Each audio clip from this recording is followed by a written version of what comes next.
មកហូបថ្ងៃនេះគឺខ្ញុំមកឆាគ្រឿងម្រះព្រៅតែអ្វីដែលកំសត់គឺអត់មានម្រះព្រៅទេខែនេះនៅប្រទេសបារាំងគឺមានតែជីក្រហមប៉ុន្តែអាចសាកល្បងធ្វើបានគឺវារសជាតិមួយបែបហើយឈ្ងុយដែរយើងមានគ្រឿងផ្សំខ្ទឹមសចិញ្ច្រាំប្រហុកចិញ្ច្រាំស្តៅដីលីងហើយនិងអំពិលទុំទឹកអំពិលទុំបងប្អូនហើយសម្រាប់គ្រឿងក្រៅគឺយើងមានទឹកត្រីហើយនិងរ៉ូឌីចេងស្ករចាហើយយើងមានគ្រឿងដែលយើងកិនរួចបងប្អូនយើងដាក់ប្រេងឲ្យក្តៅបន្ទាប់មកយើងដាក់ខ្ទឹមបំពងចាឲ្យឡើងជើងក្រងចឹងមកខ្ញុំដាក់គ្រឿងកូរឲ្យវាឈ្ងុយសិនចា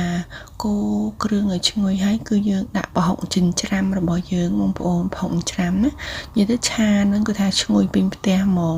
ខ្ញុំដាក់គ្រឿងក្រៅអំបិលស្ករប៊ីចេងទឹកត្រីឲ្យសក់ម៉ាត់នឹងសាច់របស់យើងអញ្ចឹងបងប្អូនអាចវល់តាមសាច់របស់យើងណាចាមាន់ខ្ញុំប្រហែលជាពាក់កដាលនេះមកជាហៀងណាចាមាន់ខ្ញុំហៀងធំដែរចាបន្ទាប់ពីកូររួចហើយយើងចឹងនិយាយថាកូរគ្រឿងឲ្យឈ្ងុយបានយើងដាក់សាច់មាន់ចូលទៅបានវាអត់ឆ្អាបហើយបន្ទាប់មកគឺវាឆ្អិននាងសំល្មមហើយគឺខ្ញុំដាក់អំពិលទុំចូលហើយខ្ញុំឆាវាត្រឡប់ទៅត្រឡប់មកហើយវាឆ្អិនដល់ក្នុងហើយខ្ញុំអត់ទាន់ប្រើជាមួយនឹងទឹកអីទេខ្ញុំដាក់ឲ្យវាជូរផ្អែប្រៃផ្អែមនៅក្នុងនឹងឲ្យវាឈ្ងុយសិនចាបន្ទាប់មកយើងចាក់ទឹកចូលងាស់វាម្ដងតិចវាឆ្អិនដល់ក្នុងតែមាន់នេះមាន់3សាសវាលក្ខណៈវាអត់សូវជាស្វិតពេកក៏អត់សូវផុយពេកដែរងាយស្រួលលេង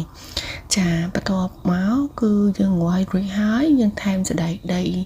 លីងចូលដើម្បីវាមានបង្កើនរសជាតិឈ្ងុយចាឆាគ្រឿងខ្ញុំគឺបែបហ្នឹងឯងបងប្អូនបន្ទាប់មកខ្ញុំដាក់ជីក្រហមចូលចាចំនួនម្រះព្រៅប៉ុន្តែ